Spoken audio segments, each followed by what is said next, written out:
It's Valentine!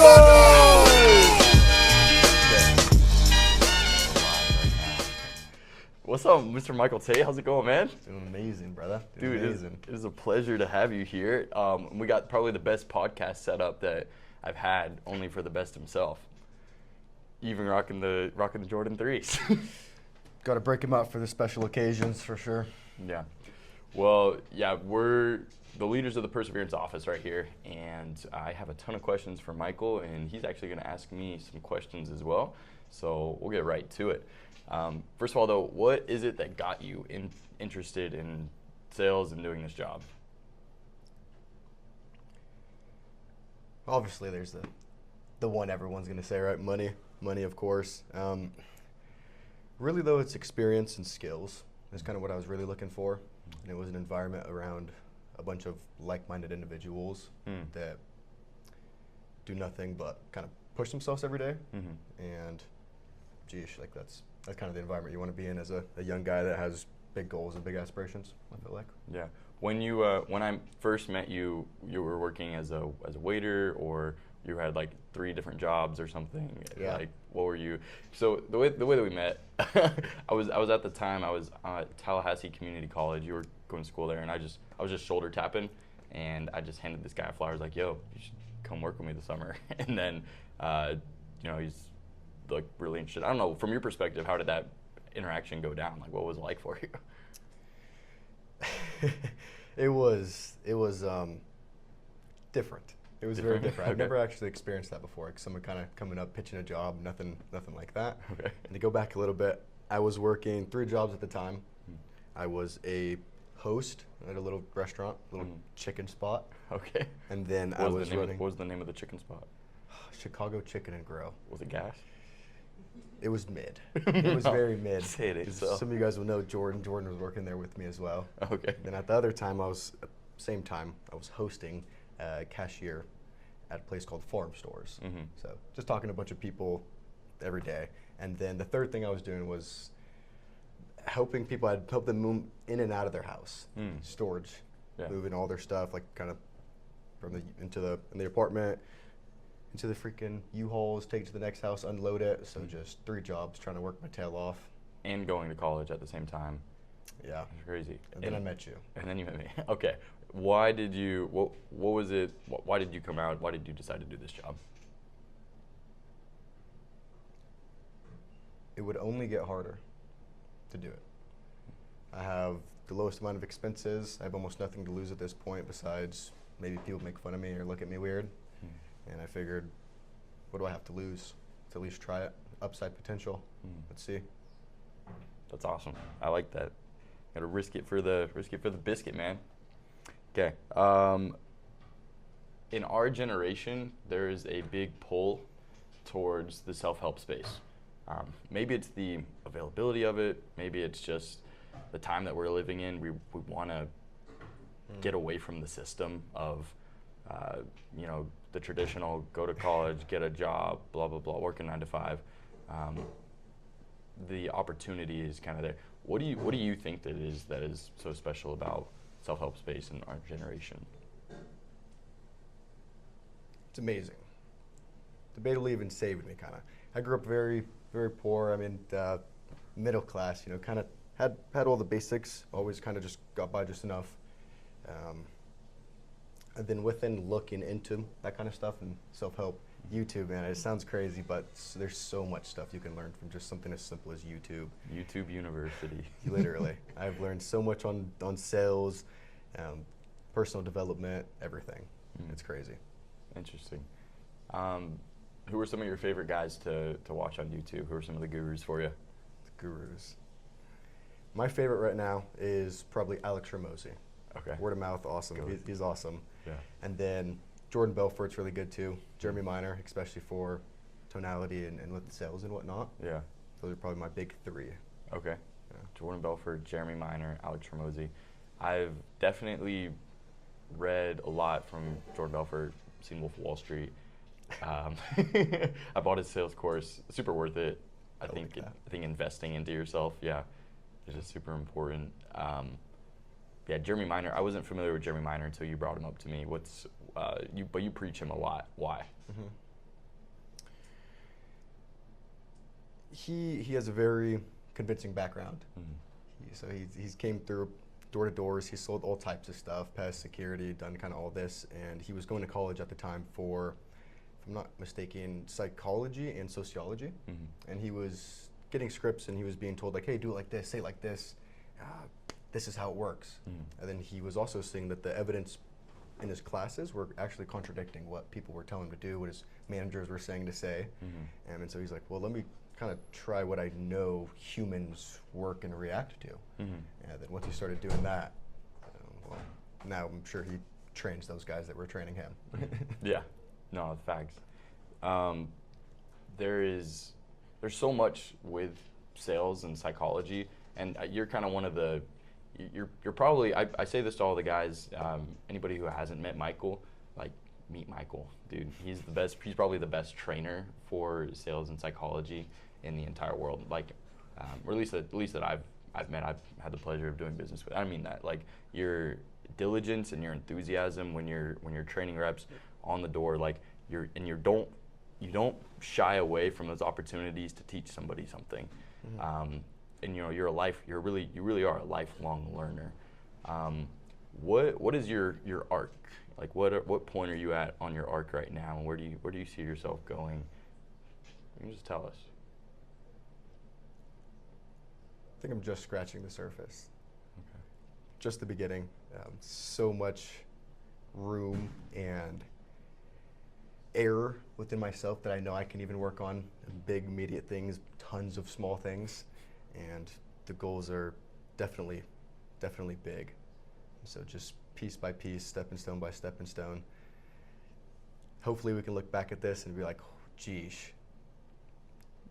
We did something. Yeah. Wow. Wow. That is cool, being able to look back in the future. Yeah, literally. Like, it's awesome. Do you have any favorite quotes about sales psychology, and just what is your philosophy when it comes to sales and sales psychology? Philosophy when it comes to sales and sales psychology. Yeah, that's a really good one. It's a really good question.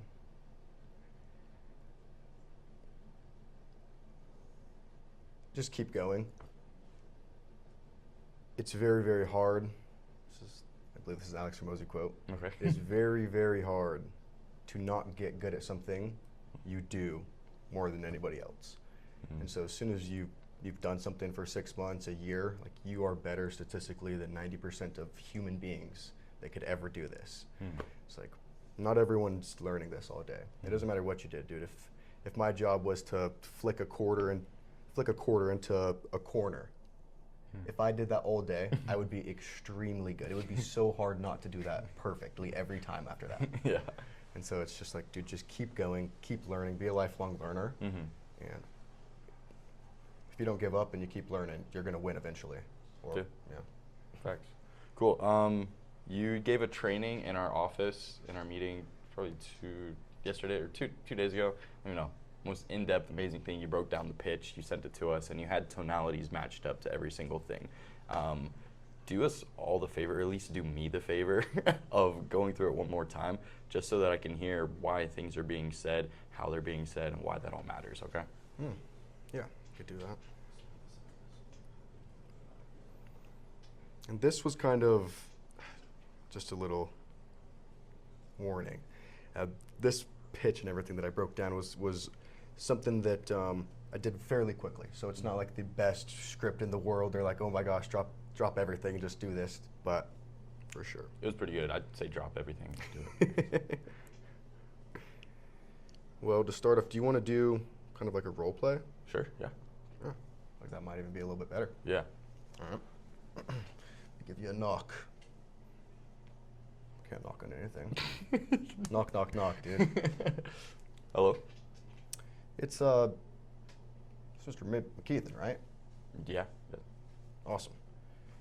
So first tonality of my breakdown is being kind of confused. Jeremy Minor explains this very well, which is a pattern disrupt. So anything essentially that's different than what every salesman ever that knocks on their door ever is saying. Mm-hmm. So most people are going to open the door, hey, how you doing? Like, nice to meet you. So instead of that, you just want to disassociate yourself as fast as possible, almost anyway. There's plenty of examples. Huge freaking green light up vest, tons of things. Chacos, grandma hat. Yeah, we've heard some crazy ones. I wore slippers for a while, like 2 weeks one time. Yeah. But Bathing suit. quick pattern disrupt, disassociate yourself from salesmen immediately, real quick. And then, now kind of go into here, which is, hey, we're following up with all the DirecTV and Dish Network customers. You guys are still on the DirecTV over here, right? Yeah, we have DirecTV. Awesome. Thumbs up. I'll give them a thumbs up before they even answer me, just like subconscious, like I know you're on it. Then for that tonality right there, I usually do a competent and assumptive. So it's like, I already know you're on the service. Don't try to, who are you? I'm supposed to be here. And then a lot of you guys have really just been kind of complaining that the pricing is a little ridiculous. How high is it now? Geez, our DirecTV bill, it's got up, I think it's $180. No kidding. So that's you guys are doing like the bundle. So you have like the internet. No, that's just our DirecTV. No kidding. Yeah. HBO, Star, Cinemax. We have the basic. Really? Yeah, we have the. It's not the basic. We have like the middle tier package. But yeah, no, we don't have any of those extra paid channels or anything. Like, we don't pay for anything extra. All right. And so next tonality I kind of want to break down, just give a little shout out to this, is a lot of people would be like, geez, your bill is very, very high. I can't believe you're paying that much for TV. That's very common. And so instead of that, another Jeremy Minor tonality, I study him for tonality. He's pretty in-depth. And you're seeding doubt. So instead of me saying, dude, your bill's high, I'm like, okay, that's with the internet, right? No, it's not. Oh, No. All right. And so it's like, I know you're paying extremely high, but without saying it, you're going to know from my unspoken words of tonality, my body language. You're going to know your bill's high. You're going to start thinking it's possible that my bill's way too high. Perfect. Interest. Cool. And then from there, I'm just pretty much saying my job's super simple. It's just to qualify you guys to get the bill down. Depends if you're on the HR 54 or 44 and exactly how high the bill's gotten. Do you know if it's the 44 or 54? I don't know. I don't have a clue. Yes, sir. Would it say on there? Yeah, it would. If you don't mind, I'd know just by looking at it. Do you have one right here I can look at? You want my shoes off? No, you're good. Okay, perfect. So professional brought up something that they almost will never have the answer to. I think I've had like 2 people in the last few years know it. And so it also kind of raises your status a little bit. Obviously, you're more of the expert. You kind of know models and these numbers and this language that I have no clue, dude. What are you talking about? So get my status a little higher. And then, bam, bam, kind of get in there. I mean, this box is a 44 model. It's not the oldest, not the newest. What kind of issues is this giving you? I mean, it cuts out. I think when we try to record our shows, sometimes it kicks us off of them, and it the recording manager, it messes up, and then other than that though, it's fine. I mean, little issues with the weather, but it just goes down to the low resolution, comes right back. Yeah, gotcha. All right. And shout out to Mr. Noah Swanson. He kind of helped me with this, which is assumptive. You'd be more assumptive. So I used to ask, like, is it cutting out in the weather? Sometimes. It's like, what issues are you seeing with this? I know you're having issues with this box. What are you seeing? Professional, expert. And then from there, you need to get at least 3 to 5 different pieces of what a lot of us will refer to as ammo. And so it's like, okay, in your specific situation, what are some pains that you deal with in your day-to-day? We're talking about TV mainly, so it's like, what kind of issues with your TV are you having? Like, is it the bill just keeps going up and you just can't believe it? Is it you lose your remotes? Is there channels that you used to have you're not getting anymore? Do you want to stream and you can't because your TVs are old? Like, what can I figure out that for you in your specific situation, I can custom fit it to where it matches perfectly for you? Once I've got those, now I really build a gap. It's another German minor thing. I really build a gap to where they want to be from where they are now. And pretty much to let them know, hey, I got good news for you. I got bad news for you. There's always both, right? Which one do you want first? Let's hear the bad news. Bad news? Yeah. Yes, sir. So bad news is the industry's super, super backwards. You guys have been on the service for a while now, and you guys know this better than I do. The longer you're on the service, the more the rates kind of go up on you guys. And they need to get so many new customers in the door that they give them all the kind of promotions, lower prices, the new equipment and whatnot. It's really backwards. I'm sure you know what I'm talking about, right? Yeah. Yes, sir. The good news is what most of the neighbors have been doing, kind of what I've helped some of you guys with, is literally just getting on as new customers on like the Dish Network. You guys have heard of Dish Network, right? Yeah, we've heard of Dish, but we have Direct TV. Yeah, no, exactly, and that's kind of the issue right now. Most of the neighbors are doing it for a couple reasons. There's 3 reasons for you specifically why it makes a little bit of sense, which is 1, PEP, love PEP, easiest way to go through it, package equipment pricing. I'm always keep the straight line for any of the new guys, but I'm all over the place, excuse me. No, dude. PEP, package equipment pricing. Yeah, literally. Thank you. All right, let me go back here.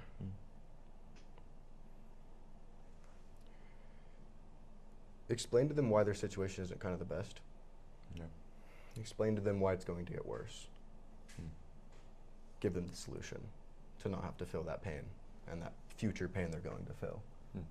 So yeah, again, there's 3 reasons why it makes sense for you. And of course, I'm gonna know your price and everything perfectly. And you guys will get back this channel now. And I know it's boxes. They work the exact same. It's super cool. It's the exact same system. A lot of you guys tell me you're not huge on change. And that's why we recommend the Dish Network. It's because it's the only system that's the exact same, so you guys don't have to kind of learn anything crazy new.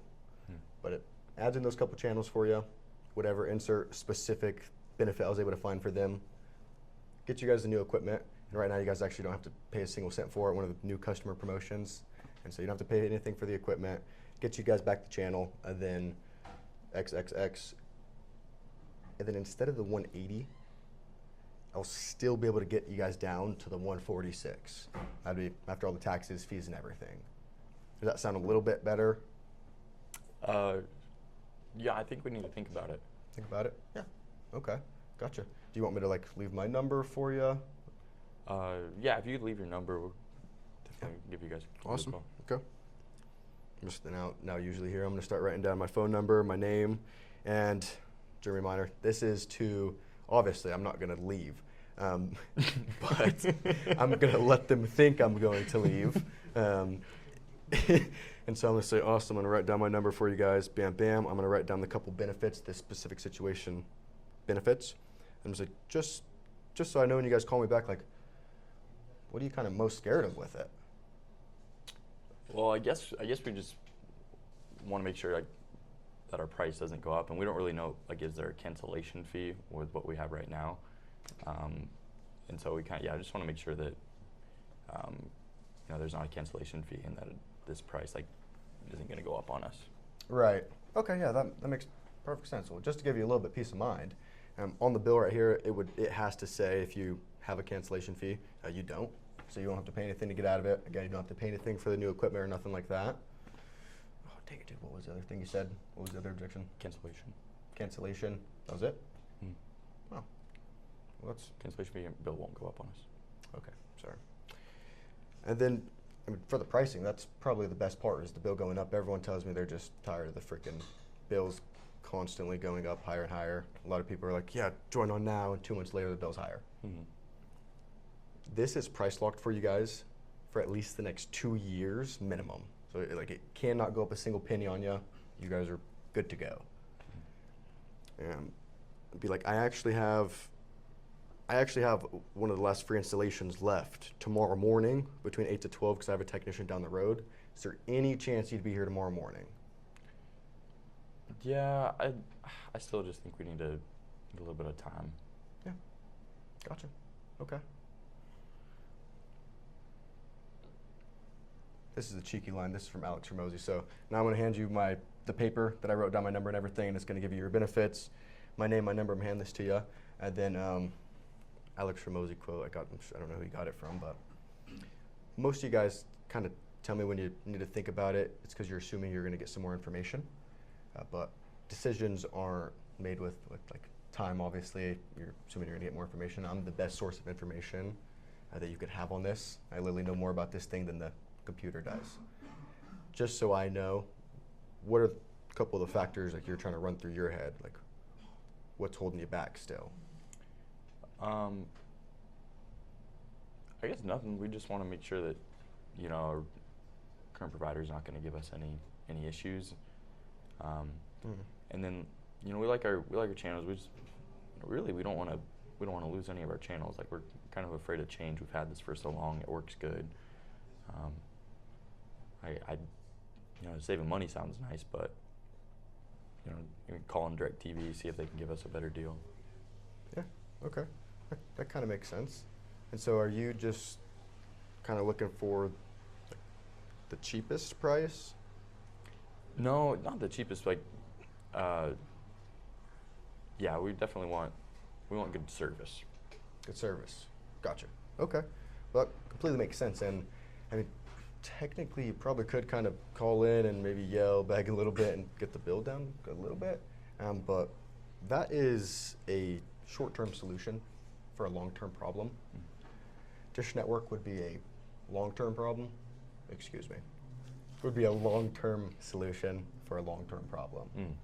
So instead of it, again, being worried about the kind of the bill going up and not having all the channels, whatnot, the package you guys are on, I actually had to move you up half of a channel package to make sure you can keep everything you have. So you are going to see some stuff in there you might not ever watch, but you might find one or two things that you do like. Okay. And so it's going to be the exact same channels. It's going to get you guys the brand new boxes. So you're not having any issues in they're good 5 to 10 years, so everything's just working perfect.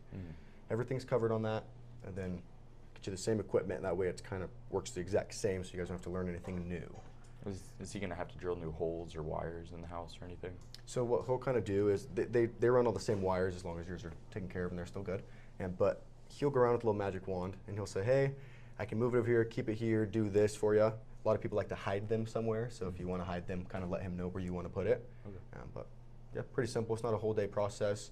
2 TVs takes you guys about 30, 45 minutes, kind of in and out. He's only in the house for a little bit. But again, just to make sure, I know I said a lot, so just to kind of reloop you. It's going to be the exact same channels we have now. You're actually going to gain a couple that you wanted. Okay. And then the equipment, Mr. McKeithen, we are, again, we're 3 upgrades behind right now. We should have had a few more boxes in here already. This is just going to get you guys the newest stuff without having to pay anything. And then the price. Instead of the price jumping up on you left and right, not knowing where it's going to go, you'll actually be in control of the bill now. And so that 142 cannot go up on you. It is price locked in. It is Guaranteed. Guaranteed. I promise you. It's literally illegal for them to raise it up. It's a price lock. Okay. Does that make a little bit more sense? Yeah, that makes more sense. Sound fair enough? Yeah. Yeah, sounds good. Awesome. Social? Nice. Let's go. Good stuff. Dude, I love that. Any other notes for us on what you did there? Any other notes for you? Shout out to Colt. Colt's awesome. Colt's done a lot. Colt's helped out a lot. One thing he says is 4 no's. 4 no's minimum, 4 to 5 no's. I teach this to everybody. Anybody would testify for me to that as well. 4 to 5 no's minimum. Most people, even if they're going to tell you yes, they're going to tell you no a couple times. If you're not selling the people that are telling you no a few times first, you're missing a huge chunk of the deals. You're probably only selling the bottom 15% that are mainly laydowns. And so get comfortable with the no. Alex Ramosi, no is the job. If they were going to say yes and they can make the decision by themselves, they would have already done it. We wouldn't have a job. There would be no reason for us.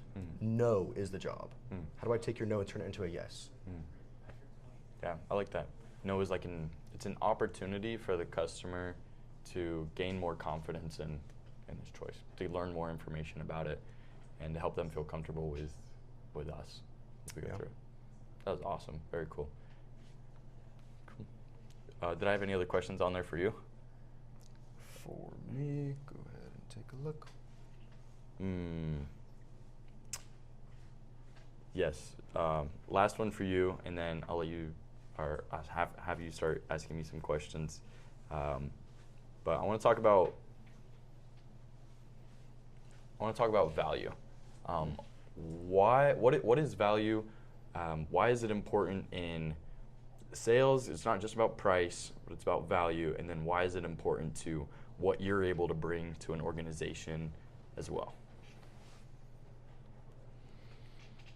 Value is everything. The only reason people do stuff typically is because it benefits them. What are you bringing to me? Like I might do it, but like what do I get for doing it? And so it's not just like, hey, I can get your price down. It's like, hey, you also have 5 other issues that you're kind of dealing with that might not be the hugest things, but they're annoying. And if you don't do anything about them, they're going to be 10 later on. And so let me get rid of all these for you. And the bill's coming down too, a little cherry on top. But like, how do I give you guys the most value? And then for an organization, of course, it's the same thing for the most part. So it's like, you're going to pay me pretty much for a service to do something. The more value that I can provide you, the more usually you will pay me. There's a guy I listen to a lot of the people I watch quote him, which is, his name's Jim Rohn. He's from Idaho actually as well.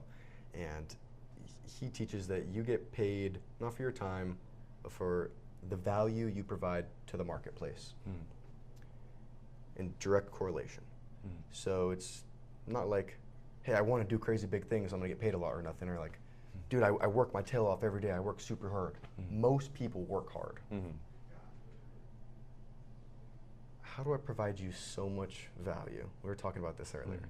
How do I provide you so much value that you can't lose me? If you lose me, that's going to suck. Yeah. Maybe you can afford it, but that's going to suck. And once you've done that correctly, once you've been able to position yourself into that, everything else is easier, I'd say. Yeah. You also told me, just adding on to that, and then we'll have it go this way. Something Colt told me once was that you get paid in direct correlation to the number of problems that you solve. And so, guess what? We run into people that have problems all day long. Tons of problems. If you don't run into people with problems, just ask them what their problems are, and they'll tell you, and they'll unload all of their problems. Definitely. And if you can help them solve their problems, you'll get paid in direct correlation to that. Billionaires, what is the billionaire mindset? Like the people that are making the most amount of money in the world, they're solving the biggest problems. Elon Musk, he is solving the renewable energy problem. He is solving the problem of us getting to space and having life on not just Earth. Right. They're solving the biggest problems in the world, and guess what? They're getting paid in direct correlation to that. Yep. Be grateful for problems. They're just an opportunity for you to add value to people's life and to the marketplace, and you'll get rewarded as a result. You could look at it and say, geesh, that sucks. You could also look at it and go, that's some opportunity. It's a lot of opportunity. I can help out a lot here. Cool. Thank you so much. Yeah, of course. I don't know if you think of anything else. Yeah. Got a few for you, a little change of pace on some things, man. Okay. A little interview from you. So I talked to you over this off season when I came up to go see you in Utah, train some guys out there, and you were talking to me about the 4 pillars of goals and a healthy life. Yeah. I got on here: physical, perception, sharp, and healthy. I might have took down the notes wrong. Please correct me. Okay. It comes from, almost right. It comes from the Bible, actually. When in Luke 2, chapter 52, when it says that Jesus grew in wisdom and in stature and in favor with God and man. Wisdom is mental, learning, growing, learning all that you can, being a sponge. Stature is physical. You got to take care of your body, man. Your body is a temple. What you feel. It's like you got a Ferrari right here. Are you feeling it tater tots, or are you fueling it, good, clean sources of protein, energy, everything like that? Are you taking care of it? Are you washing it? Are you resting? Like all those things they're very important. In favor with God, spiritual. It's very important. For me, I have faith in Jesus Christ. I have faith in a higher power.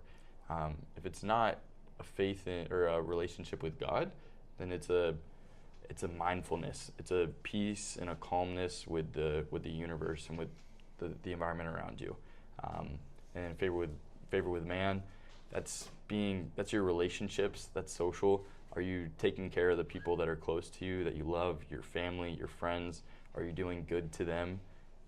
That's kind of the 4 pillars. And so I try to make goals that are in alignment with those, and constantly, like at least every day, do something that progresses me in all 4 of those departments. Wow, that's awesome. Thank you very much.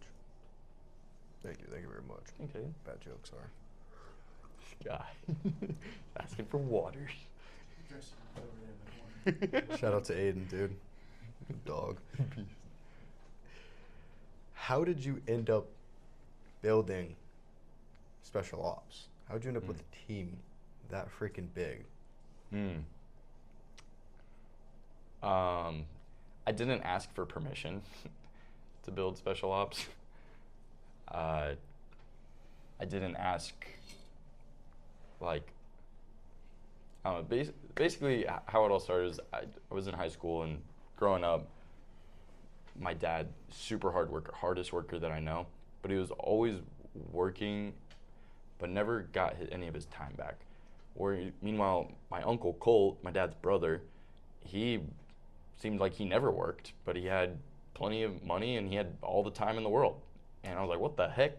That is a different mindset than I was used to, a different lifestyle. And so I really liked that, and I admired that about Colt. It just rocked my world. Like, I knew nobody else like this in Florida. Utah, Idaho, like, it's big. Like, yeah, everybody does door-to-door sales. Like, everybody knows the potential of it. But for me, I was like, what the heck? You can just work for, 4, 5 months, 6 months out of the year, and then the rest of the year you're just like, it's vacation. You just do whatever you want. I was like, that was a foreign concept. So I asked, go ahead. I was going to say, did you do it in Florida by kind of choice, or did it just happen to align that way because you were already living there? I was just living there. Yeah, this is where I grew up. And then I just asked, I just told Colt, I'm like, Colt, when I graduate high school, I'm coming out and I'm working for you.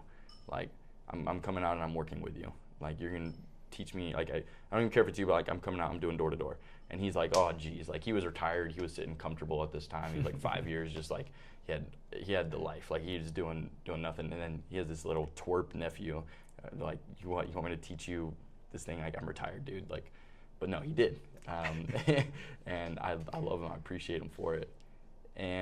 But I didn't ask him. I was like, will you teach me how to, like, build this team, this job? I was like, no, like, I'm coming out and doing this. Like, I didn't ask for permission. Like, I'm coming out and doing this, you're gonna show me how. And luckily, like, I realized how maybe off that would have been at the time. But luckily Colt is just like the coolest dude ever, and he was like, shoot, dude, sure. Like, and I think that was definitely the starting point. And then from there, like, we just saw the vision. He helped me to see what it could become. He helped me see the potential of it all. I saw the vision very early on, and I got confidence really quickly that I could do it. That, I brought on a couple guys. If I brought on a couple guys and they made money, I could bring on a couple more guys that would make money. And they did it and then I had a guy who brought on a couple guys and he made money. I was like, okay, maybe I can have more guys, like, teach more guys how to bring on more guys, and they make more money. And then it just rolls. Like, it just keeps going. And it really is the 8-ton or the 2-ton flywheel, whatever it is they say. Like, when it's at the very beginning stages, like, imagine a 2-ton flywheel. Like, it is hard to get that thing pushing. Right. Get any start to it at all. You're like, you're working so hard to get any sort of force going, and you feel like you're getting nowhere at all. But you just keep pushing, and then it pushing, and then it just goes and it goes, and then soon enough the momentum, dude, it's hard to stop. And obviously there's problems along the way. You learn how to deal with people, but it was I just saw it in my mind, and I felt it of like, okay, this is a thing that is never been done. Like, it's been done in Utah culture, Idaho culture, and like it's clearly a proven way to make money at a young age very fast, very successful. I've seen it. My uncle is living proof of it. He's introduced me to other people, and I've like done my research. I know that it works. Okay, that's not a question.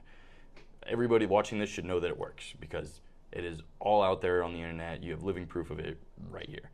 And then it was just a point of, okay, if it works over there, like, let's get it working here in Florida. Let's get it working in this market. And it's just the most amazing opportunity because when I started, like, nobody in Florida knew what door-to-door was. Like what the heck? Like, that's terrible. Like, that's horrifying. But now it's like, you go in Gainesville and clubs in Gainesville and like all the DJs are like, oh, you're with the Caliber Boys? Yeah, come up onto the DJ stage, dude. Like, you're him. And I'm like, what the heck? Like, how did this get to where it is? Like, we have freaking vlogs of us driving Lamborghinis out, and people are like, oh, have you seen the Caliber video? Oh, you're for the Caliber guys? Like it's just it's a culture of success and guys who work hard, and it's just gonna get bigger because of the momentum. Like, this is just the very beginning of it. Wow. I don't know if that answered your question. It does. Okay. Next question I had for you, which is, why are you doing better than people that debatably have more skill than you? Like, how are you outperforming them? I know people that are very, very good at the skill of sales, and you can go out there and sometimes crap on them. Yeah, dude. I consider myself a very low skilled person. Like, that's a skill. Like, I don't know any of the core tonalities. I don't know what body language. Like, I know I should like sit up straight and like have my shoulders back, and like if I'm facing a man, like I should be tilted to the side, and like if I'm facing a woman, it should be head on. Like, that's the extent of my knowledge when it comes to sales skills. It's just mental willpower. Over time, I've built the muscle of like, okay, like I've gotten enough no's. Like, I love what you were saying about like getting 4 or 5 no's. Life is gonna give you a heck of a lot more than 4 or 5 no's. And how many of those no's are you gonna take for your life where you're just like, oh, okay, fine. Life gives you 1 no. Are you done? You're just gonna sit there on your couch eating potato chips? Like, no, bum, get up. Like, tell life no. And like fight back a little bit harder. Whose will is stronger? Your will or the will of all those who are telling you you can't? The voices inside of your head that are the roommates in your head that are living there and telling you you can't, you're not enough, you'll never be enough. Are you gonna let those voices win? Or are you gonna constantly show up day after day and give proof to those voices that you are enough? In fact, I'm enough because I've done this, this, and this. When I was against all odds, I love keeping a journal because I'm able to write down these experiences and look back. When all the odds and everything were against me, I was in the darkest pits, but I came back and I beat the odds.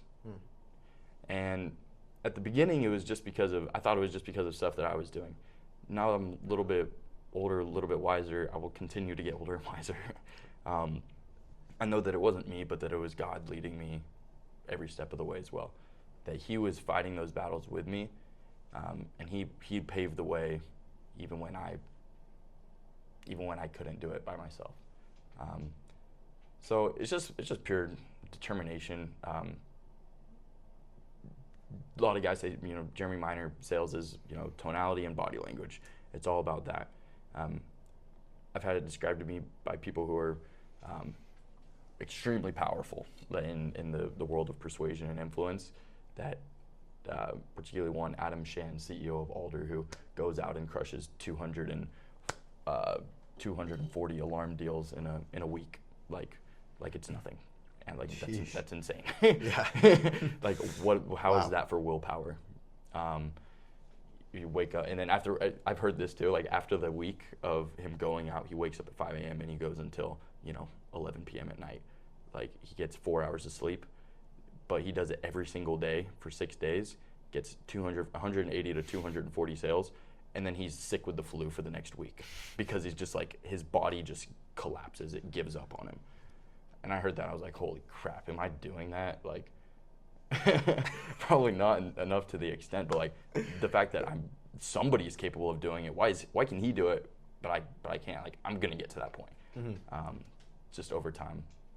But I forgot where I was going. It was a little bit of a tangent, but those are always the best. Yeah. Learn more in those than anything. All right. Well, we're kind of getting into this a little bit, which was, I have like 4 more questions for you. Okay. We've talked about this quite a bit, but on your mission, you had a very successful person that was helping lead you. What'd you learn? What'd you learn from that? What are your takeaways from that?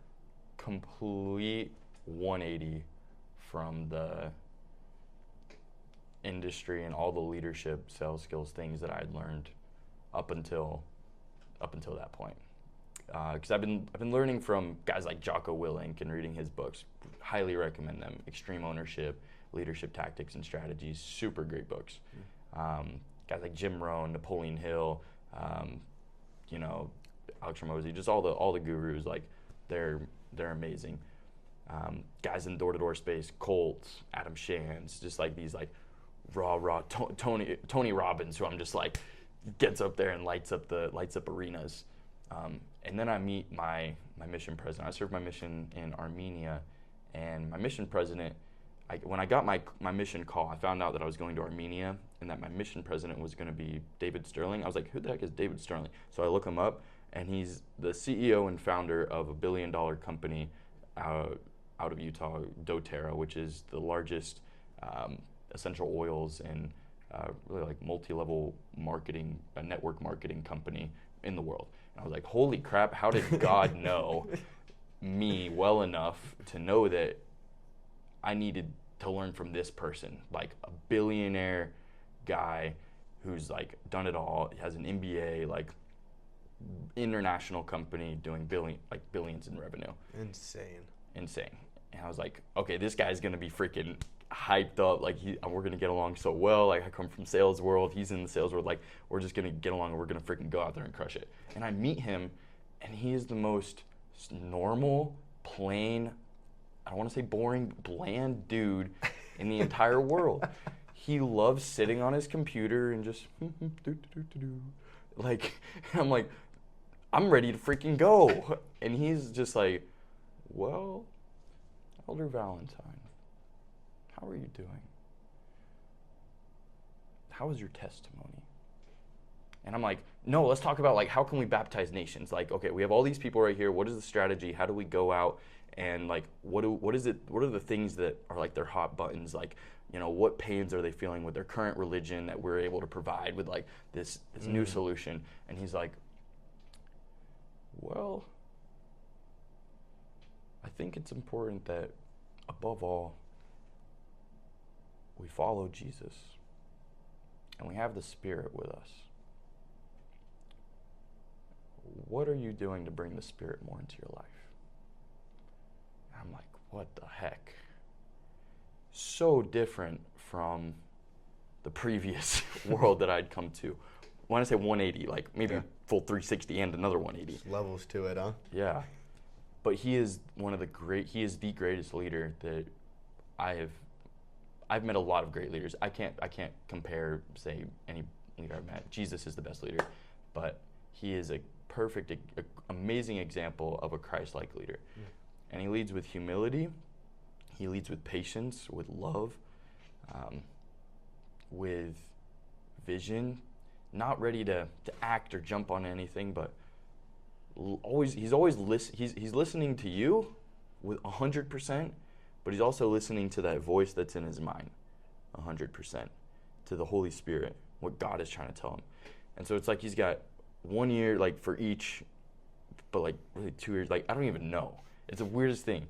And just seeing that, it opened my mind to another style that I'm still very poor at, but I'm trying to get better at. That's awesome. And if there was one thing and you had to explain it super simply, what was the biggest lesson learned from that whole experience?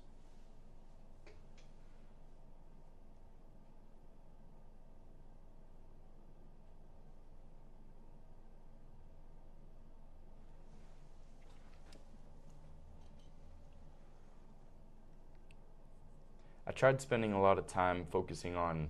I spent a lot of time focusing on my weaknesses and things that I could do better, things that I wasn't doing well enough that I could improve on, because I come from this self-help space, and I kept getting the same results. I would just fall, and then I wouldn't be enough, and then I would try to fix that thing, and then another thing would come up. It was never enough. But the moment that I stopped spending so much time thinking about the things I could be doing better, and instead replace that time with time spent with Jesus in the scriptures, learning about him and his ministry and the work, and in praying and spending time with God, rather than time thinking about all the ways that I can improve, I just went through the moon. Like, God's got it, dude. Like, his grace is sufficient. Wow. That's awesome. That's freaking absolutely awesome. A couple more things for you. I want to hear a rant. Okay. I just wanted to hear a little bit about Colt. For anybody that hasn't met him, maybe you've talked to him on the phone once or twice. You're like, oh, this guy, wow, the energy is crazy. Like, well, explain Colt. Colt is about yay tall. But he's freaking shredded. And he stands in front of you, and it's like he's towering above you. Mm. Wow. Like, for whatever reason, even though he's only 5'5", like I'm 5'9". I stand in front of Colt, and I feel like I'm so small. I'm the smallest person in the world, but that I'm so cared for, at ease, just cool. I don't know. He's just cool. Like, Colt is a cool dude. And he has a great way about dealing with us young degenerates. Yeah. Where he's very patient. He cracks jokes at the perfect time, always. I don't know. I don't want to get too big into the story. He comes from a very poor family. Like, my dad's family, like, their dad, my grandpa, he left them when my dad was 9, Colt was, I think, 2. He just up and left. Complete douchebag. Sorry, I know he's listening right now. He's passed away, but it's true. Like, guy he had so much potential, but he just kind of sucked. Blew it all. Colt comes from living in this environment where his brothers are, not my dad, but the middle brother, he got locked in prison doing drugs. His other brother, a lot of weed and fights and everything. Like, their situation was crazy growing up. And but his mother, my grandmother, most spiritual lady you'll ever meet. I don't think there's anybody that's closer to God. Like, she sees things and she knows things that freaks you out. Like, how did you know that? Why? She always has the weirdest experiences, but they're all true. And so he had that spiritual foundation definitely from a young age. He was also the only one in my family, and his older sister served missions, which was really inspirational to me. One thing cool about Colt is he's never drinking Coca-Cola. No matter what, he's just never drinking Coca-Cola. And you ask, he'll drink root beer, Sprite, everything else, but he'll drink energy drinks, no problem. But Coca-Cola he will not touch. And why? Just because everybody wanted him to drink Coca-Cola. And it was why do you want me to drink Coca-Cola? No, freak you, because you want me to drink Coca-Cola, something's wrong with it, I'm not gonna drink it. That explains a lot. Yeah. And that's I think that goes deeper. He's always questioning things, always trying to learn more. He has a great way about opening our mind, my mind at least, I think a lot of people's minds, to the potential that maybe life isn't exactly how it seems. Maybe the answers that we've been given our entire lives are just answers that have been given from other people's parents their entire lives that are wrong, and other people's parents that are from our entire lives that are wrong. And he has a great way about making us question, like, I don't really know if the Earth is round or flat. Like, I don't really know if somebody's been to the moon. I can't really say. Like, they seem to really make us want to believe that somebody's been to the moon or that the Earth is round. Like, why do they want us to believe that? Like, I don't know, just weird ways of it. It just expands. But yeah, definitely a free thinker. Definitely a great leader. Super loyal. Most person with some of the highest integrity I've ever met. Great friend. He'll never do wrong to anybody. Like, and he really does have all of our best interests at heart. Like, he wants each and every single one of us to succeed. And he puts us in the best situations, even when it might not be the best situation for him. Side story, when we were transitioning from doing alarms to something else, we knew that we couldn't be at Alder anymore. For whatever reason, the company, the opportunity just wasn't there. We weren't performing how we should have been performing. Even though Colt had it sitting very comfortably there. He had residuals on all of his accounts. He was getting a steady paycheck. That was a very, very high paycheck. And he just decided, like, no, if we want to build this into what it can become, we have to cut all ties, and, like, it just can't be here. Like, the opportunity just wasn't the best for us. And so he took a huge cut to his pay, and he was looking for opportunities to bring us to checking out pest and solar, and looking for even other alarm companies that just had better pay structure, better opportunity just with that individual company. Looking at satellite, which is where we ended up falling. He met with Todd Peterson, CEO, founder of Vivint, biggest door-to-door company. Sat with him one-on-one because, him and Todd are good buddies. He just knows everybody in the industry. And, Todd slides over a $1 million check to Colt, and he's like, just bring your guys over. Like, this is just for you. Like, you get signed on, but yeah, just bring your guys over, and that is for you. You can do whatever you want with it, and then we'll pay you the same commission that you guys were getting at Alder, a little bit better, and we're the fastest growing alarm company in the world. It would have been so easy for him to say, take the $1 million. Like, shoot, dude, like, they got $1 million. Like, let's go. But he can't be bought with money. Like, it's really interesting. He can't be bought with money. He can't be bought by anybody for anything. He is his own person. I think that's what makes him such a great leader. If the oil company tries buying your house, there's oil under the house. Yeah. Awesome. Bags. That's raw. I have two more questions for you. You know how I am. I love asking questions. The man who listens will infinitely learn more than the man who talks. So ask as many questions as you guys can. I always tell my guys, especially when there's someone like Mickey with us, ask them so many questions that they are almost annoyed with you. Like, that's how much info you should try to seek. Like, I want you to be like, dude, I got to go to sleep soon, dude. Like, I told you this twice already. Two last things. One was your mental space and just your vibe, your frequency. It's very contagious. It's amazing. And how is something like that formed? I don't know. You gave me that question earlier, and I really don't know. I think sales it's a transfer of energy. Like, people are energy. We have energy inside of us.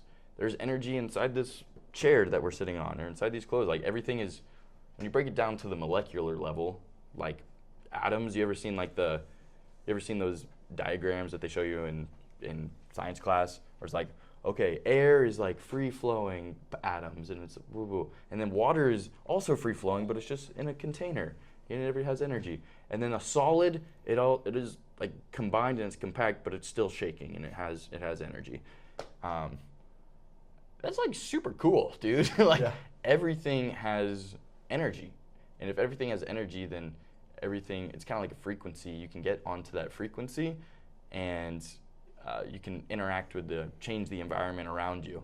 And that's really what the law of attraction boils down to.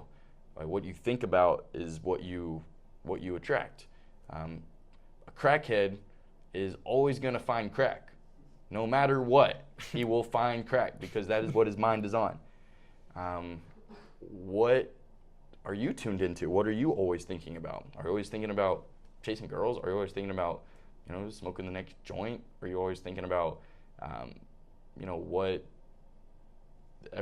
thing, like your TikTok or Instagram, like how am I going to get back there? Social media addiction. Like, dude, I've been victim to a lot of this stuff. Like, I'm not saying I'm perfect. I have so many weaknesses.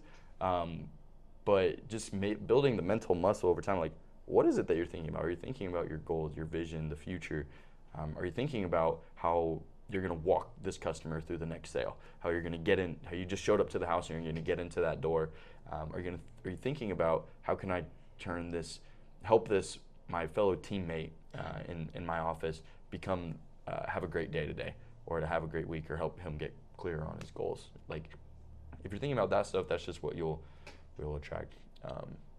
Ultimately, the best and most perfect frequency and thing that you can think about is God. It's the creator of the universe. It is the source of the infinite goodness and love in the entire world. So the more we can focus on that, it's not normal for our natural man. Our natural man wants to think about money, it wants to think about sex, it wants to think about power, all those things. Well, guess what? God's more powerful than all that stuff. Mm-hmm. So get onto his frequency, and the tools, the formula for that is in the scriptures. I think that's my answer. Wow, that's awesome. Thank you. Mm-hmm. Last question I had for you, unless you've thought about anything else you want to ask me, of course, but if I was in the 3rd grade, say I'm just very, very young, no big words for me, please, how would you explain to them maybe even what success is and how to be successful to you? Well, first thing I would do is ask this 3rd grader, what do they want in life? And what their dream life looks like. And if it's just playing in the playground with their friends, dude, how can you design your life in the best way to where you're just playing on the playground with your friends? Like, success is so different for every person. The other kid wants to be an astronaut, another kid wants to be a firefighter, another kid wants to, save puppies. Like, I can't tell you what success is. It's not necessarily being the richest or the most most powerful, person. Like, some of the most successful people that I've seen, they're not even that rich. They're actually oftentimes they're just pretty humble. They're just normal people, but they have family. They have the people around them that care about them. They value their relationships, and they add value to the community. They bring benefit. They bring light and joy to other people. So I don't know. I would ask that 3rd grader what success looks like to them, and then get as specific and clear as possible. Once you know what it really is, like, dream big, like, think big. There's not a limit to it. I'm not saying you should dream small and just try to be I don't know. I'm not even going to say anything because I'd make somebody feel bad. But, like, dream big. Like, if you're going to do something, be the best at it. If you're going to, like, you only have one life, one mortal experience here to live. Like, try to do that to the best. Because nobody's going to be better at being you than you are. Like, Michael, you are the best freaking Michael Tate that I've ever met, dude. I appreciate that a lot. And you're really good at a whole lot of other things too that other people wish and they're envious of and they're jealous of. I'm an extremely jealous person. That's one thing I really need to work on, but just be you, be authentic, and you better get clear on what you want out of life. Because if not, you'll just be like a boat without a rudder, going throughout the seas, getting tossed and turned, and then you'll end up wherever the waves take you. But if you're clear, you know where you're going, you have the rudder, it'll steer you in that right way, and you might not get exactly there, but you get pretty dang close a lot of the time. And you'll be amazed at just how cool it, when you look back, how cool it all turned out. Wow. Dude, thank you. Yeah. Thank you for that. Dude. You have so much knowledge. It's so awesome to sit here and listen to. It's like I'm the guest on the pod, and I just want to ask you questions all day. Dude, I freaking love this. I think we work really well together because, I don't know, it's important to have both. You can't just have only big picture, everything's going to be great, like just think about vision, goals. Like I definitely think a lot about that stuff, and it helps. It's like my foundation, and I try to be good at the foundational stuff first. But you have such an amazing way, and you're on this track right now to where you're just growing, and then sales and influence and personal help, psychology, all this stuff. It's just the beginning. Like it's gonna spread that foundation to everything else in your life, and then you'll be like, and it's just gonna keep spreading, and you'll have multiple foundations, pillars on that you can build your life, and you'll look back and you'll just be amazed with what you've done because you are extremely diligent, you're extremely coachable, you're extremely smart, and you really want to learn and be good at this. And so that right there, the desire, you're a hard worker and coachable, that's what we ask.